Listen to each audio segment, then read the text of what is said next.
साखर, गूळ अजिबात नाही, तरी पण अतिशय पौष्टिक असे आणि ज्यांना डायबिटीस आहे त्यांच्यासाठी तर एकदम उत्तम असे मी आज लाडू बनवते ड्रायफ्रूट्सचे. नमस्कार मंडळी, मी माधुरी. स्वागत आहे तुमचं माझ्या या चॅनलमध्ये. तर आज एकदम शुगर फ्री असे मी ड्रायफ्रूट्स लाडू बनवते आहे. त्यासाठी इथे एका कढईमध्ये जवस, पांढरे तीळ आणि हळीव हे सगळं मी खमंग असं भाजून घेते आहे छान तडतड उडेपर्यंत. आता याचं प्रमाण तुम्ही थोडंफार कमी जास्त करू शकता. हळीव थोडे कमी घेतलेत मी. तीळ आणि जवस हे एक एक वाटी घेतलेलं होतं. आता हे सगळं छान मी भाजून थंड करायला एका प्लेटमध्ये काढून घेते आहे. आता हे सगळं छान थंड झाले की आपल्याला याची नंतर मग मिक्सरमध्ये बारीक वाटून घ्यायचे. आता त्याच कढईमध्ये 2 चमचे मी तूप घातलेले. आता ड्रायफ्रूट्ससुद्धा आहेत ना, हे तुम्ही तुमच्या आवडीनुसार कमी जास्त करू शकता. असं ठराविक असं काही प्रमाण नाही आहे याचं. तर मी इथं काजू आणि बदाम एक एक वाटे घेतले होते आणि पिस्ते थोडेसे कमी घेतले होते. आता हे सगळं आपल्याला हलका त्याला कलर येईपर्यंत थोडासे काजूला असे लाल हलके डाग पडेपर्यंत आपल्याला हे तुपामध्ये भाजून घ्यायचे. आणि आता हे सगळं आपल्याला एका प्लेटमध्ये काढून थंड व्हायला ठेवून द्यायचं. आता त्याच कढईमध्ये थोडं तूप उरलं होतं खाली, त्यामध्ये मी पंपकिन सीड्स, मगजबी आणि सूर्यफूल सीड्स ह्या सगळ्या सीड्स मी टाकलेल्या आहेत. ह्यासुद्धा मी एक एक वाटी घेतल्या होत्या. आणि हे पण आपल्याला अजून थोडंसं तूप घालून यालासुद्धा हलका कलर येईपर्यंत हे आपल्याला छान तुपामध्ये भाजून घ्यायचे. आणि आता हे सुद्धा मी सगळं एका प्लेटमध्ये काढून घेते आहे. हे सगळं आपल्याला छान थंड करून घ्यायचे. आता इथं मी काजू बदाम हे सुरीने कट केले नव्हते, त्याला फार वेळ लागतो, त्यामुळं मग मी आता नंतर दाखवते तुम्हाला कसे बारीक केलेत ते. तर इथं परत त्याच कढईमध्ये मी थोडंसं तूप अजून ॲड केले आणि इथं मी 500 ग्रॅम खजूर घेतली आहे.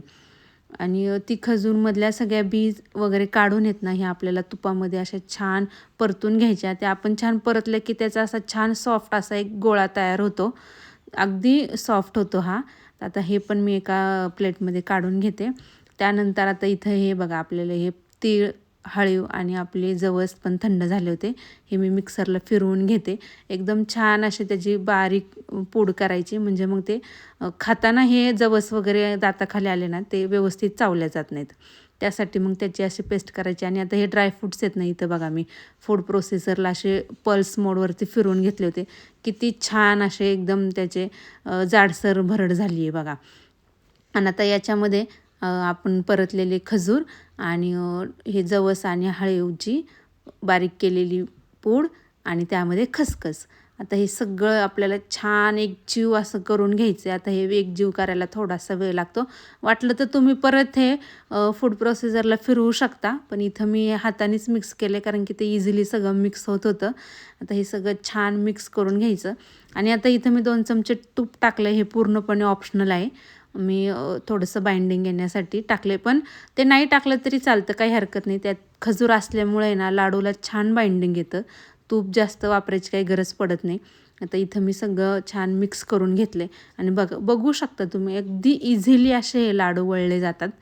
काहीही याला एक्स्ट्रा मेहनत करावी लागत नाही. आणि हो, तुम्हाला जसं वाटतं की आपले लाडू वळतच नाही आहेत, तर मग त्यामध्ये अजून थोडीशी खजूर आहे का नाही, बी काढून तुम्ही ॲड करू शकता परतून.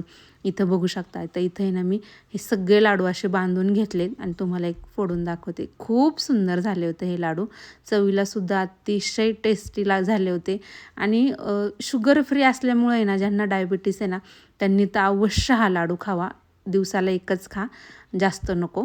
कारण की खजूर आहे त्याच्यामुळे त्यात नैसर्गिक गोडवा हा लाडूमध्ये आलेला असतो थोडासा. आणि बघू शकता एकदम मस्त हेल्दी टेस्टी लाडू तयार आहेत.